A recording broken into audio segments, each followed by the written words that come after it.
You think this is funny? In a cosmic sort of way, yes.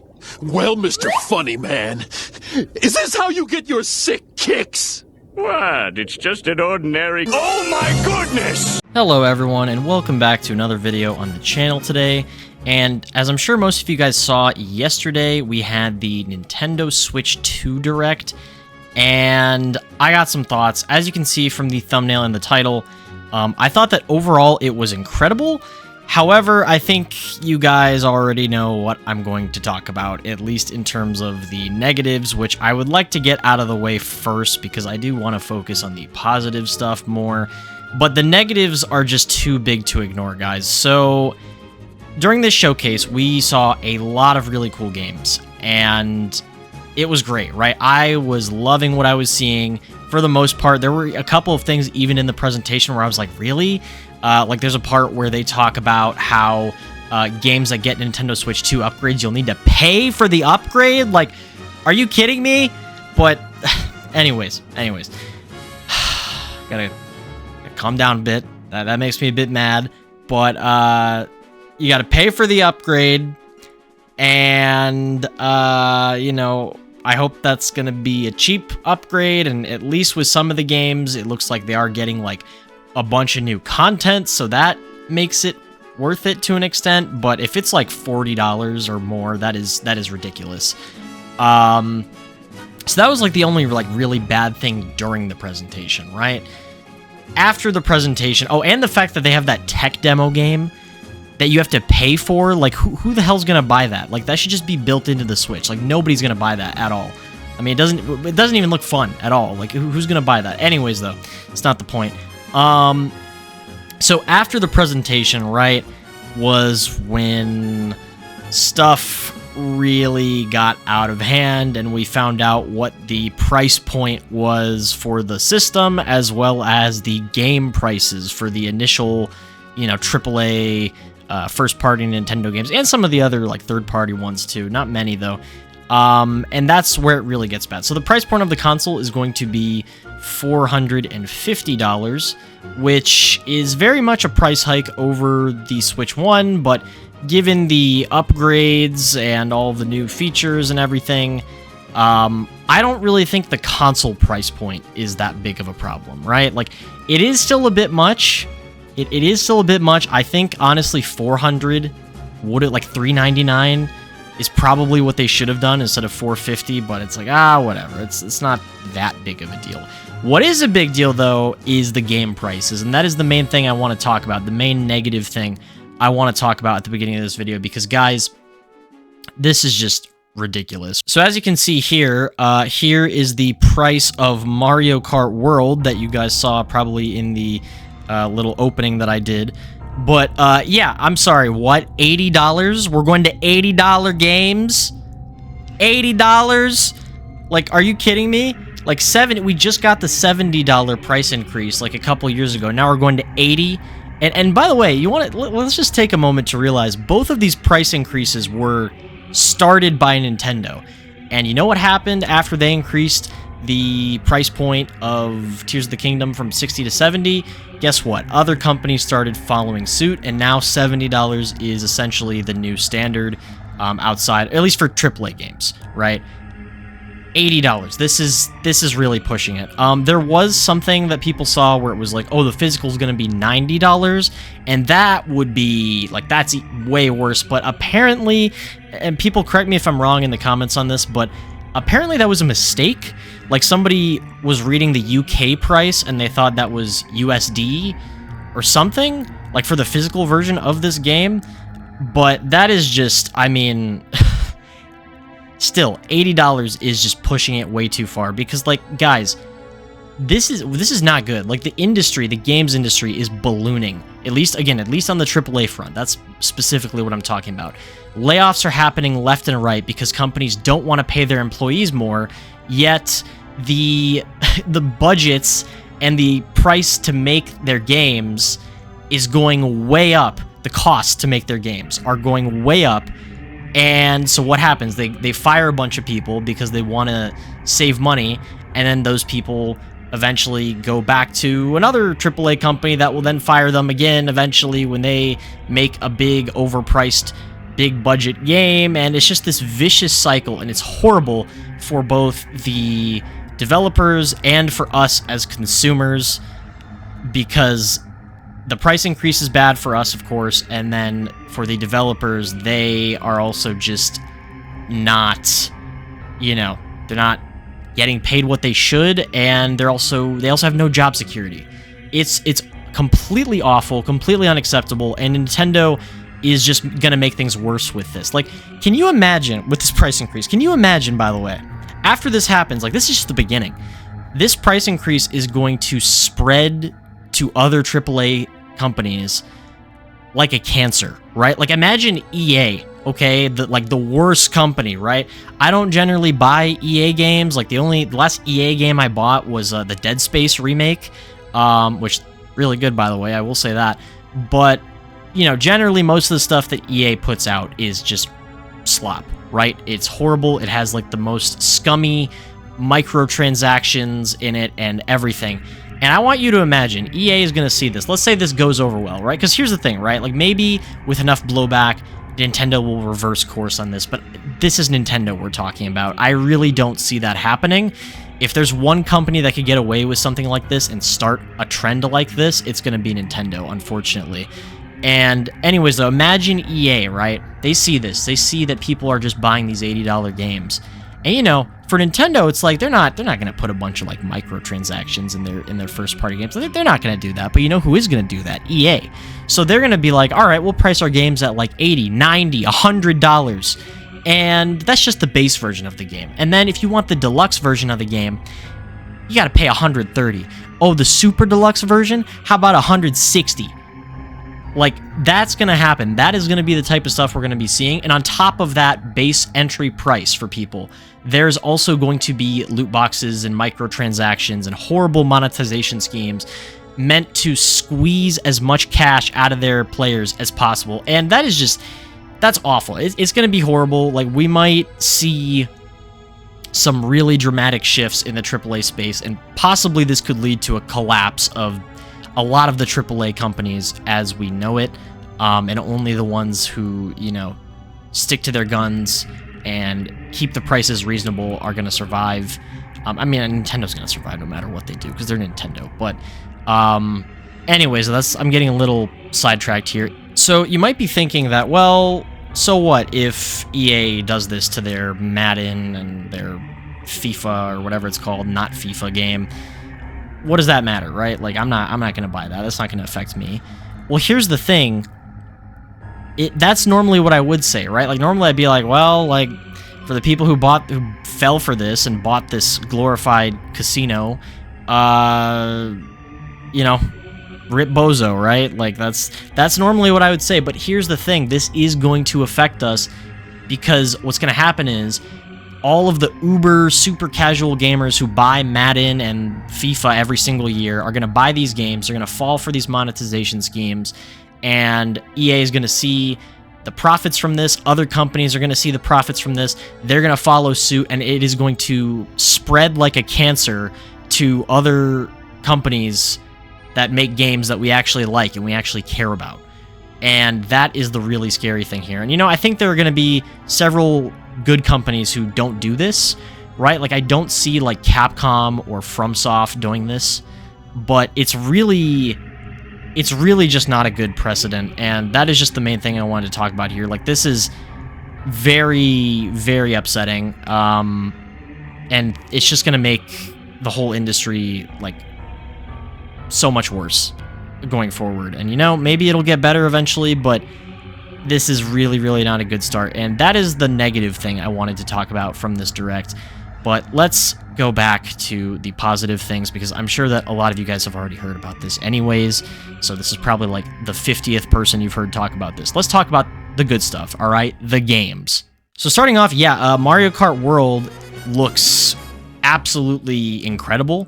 Just from a gameplay standpoint, again, like, the price point is kind of ridiculous, but I will say, at the very least, you can get it bundled in with your Switch 2 for $50. So essentially you can buy this game for $50 if you think about it that way, but that is really scummy for the people who don't want to get the bundle for whatever reason, right? But no, this game looks great though. Like, this has got to be the most ambitious Mario Kart game that they've ever done. A lot of people have been comparing it to Burnout Paradise, which I can definitely see those comparisons with the whole like kind of open world systems and being able to drive from racetrack to racetrack. But yeah, this game looks awesome. Moving on, I'm gonna just skim through this a bit. So let's see, what do we have? We had like, all right, this is where they showed all the technical stuff, which like, yeah, I'm very happy it's getting game chat, but like, bro, that built-in microphone is like probably gonna be horrible. It's probably gonna be really bad. And then like, oh god, the Discord looking stuff, like that looked cool, but dude, I am never gonna like share my screen on the Switch 2 so my friends can see the 5 FPS gameplay. Like, I'm sorry, that's not happening. I'm just gonna use the game chat. The thing that did make me happy is I don't know where they show it, but they did show the Pro Controller actually has like a headphone jack now. So, you know, seemingly we're not just stuck to and of course the Switch still has, the Switch itself still has a headphone jack. So we're not just stuck to the built-in microphone, which is good. They also showed 1080p on the handheld and 4K docked, which is what I was predicting. Okay, they show like some of the upgraded stuff. All right. Yep. Here's the fan on the dock. Cool. All right. This is all the technical stuff. I want to get to the good stuff, the games.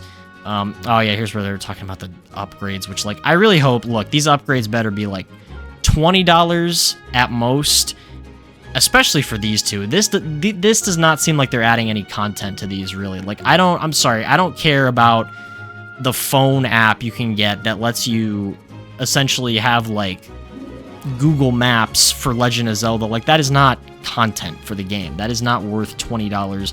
Like, the other stuff should just be completely free. Anyways, though, Metroid Prime 4 and Beyond, alright. I know a lot of people are excited about this. I have only played the remaster of Prime 1 currently.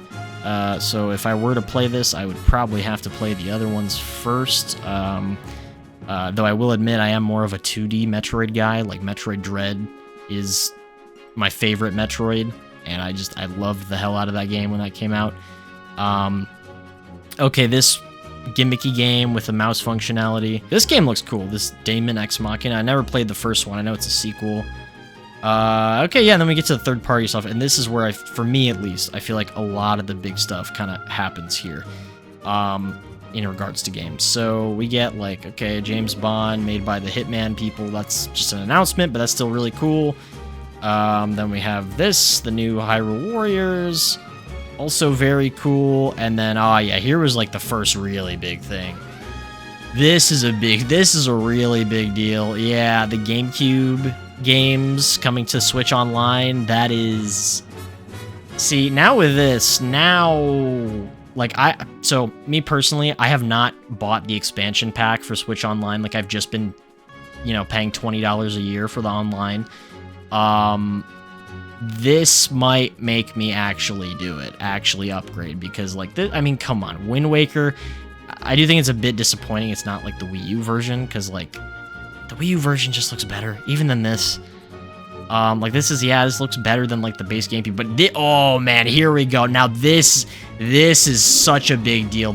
Like, arguably the best Soul Calibur game coming back, and it's the best version of that game with Link, like, and now we can play it online again. Oh my god, that is, not again, I guess it didn't really have online originally. Maybe it did on some of the versions, I don't know, but still, just incredible. This game, F-Zero GX, which I don't think I've played, maybe like once at a friend's house when I was a lot younger.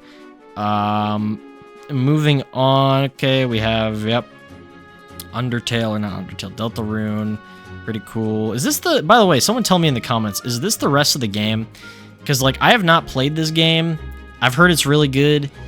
But how many chapters are there? Like, is this going to be all the chapters? Because I've been waiting. I didn't want to just play one chapter and then have to wait. I wanted to just play the whole game if I could. So, let's see. Borderlands 4, which, you know, I am very excited for.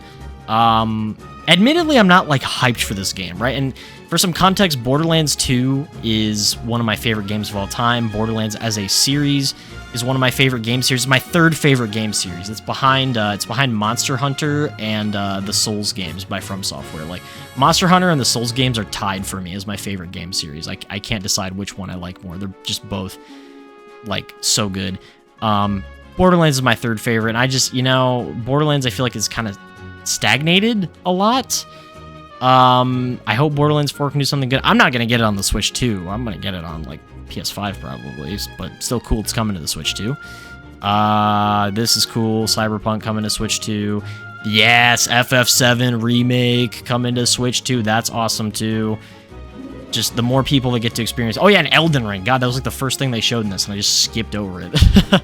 Elden Ring coming to Switch 2. That's a huge deal.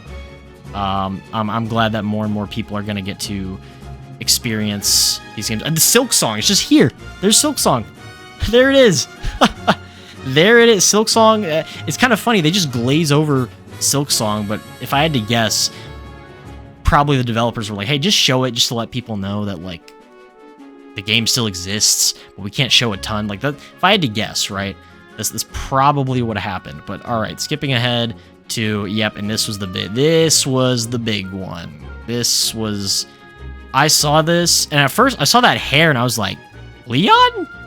Leon from Resident Evil? Is that you? But then, like, no, we get closer, and you start hearing the voice, and, like, when I saw this, I was like, this feels very FromSoft-like. This... And then she mentioned blood, and I was like, what? Wait a minute.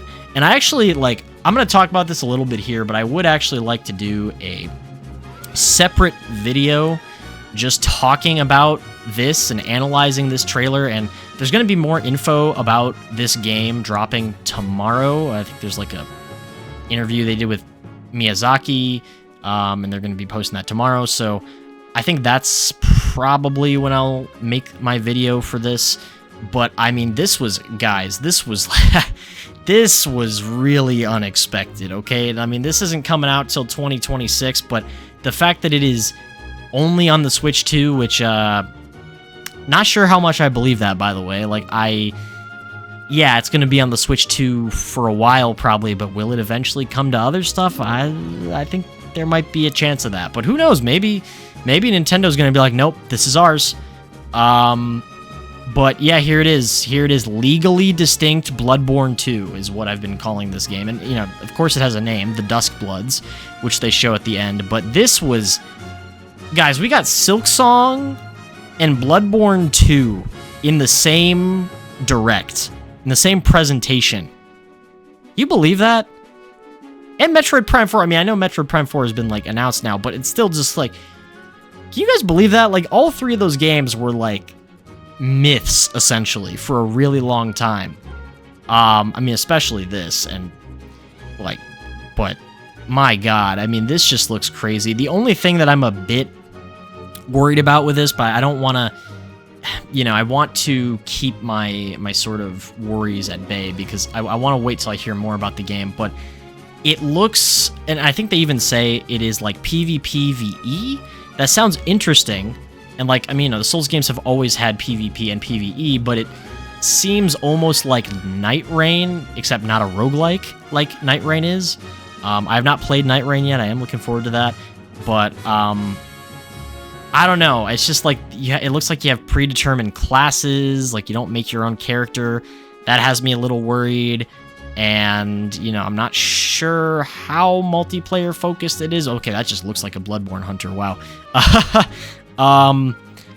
I do have those concerns, though, right? But I mean, this is FromSoft we're talking about. This is Hidetaka Miyazaki we're talking about. Like, I think we're in good hands, and I think this is going to be just incredible. But I cannot wait to find out more. I need to know more.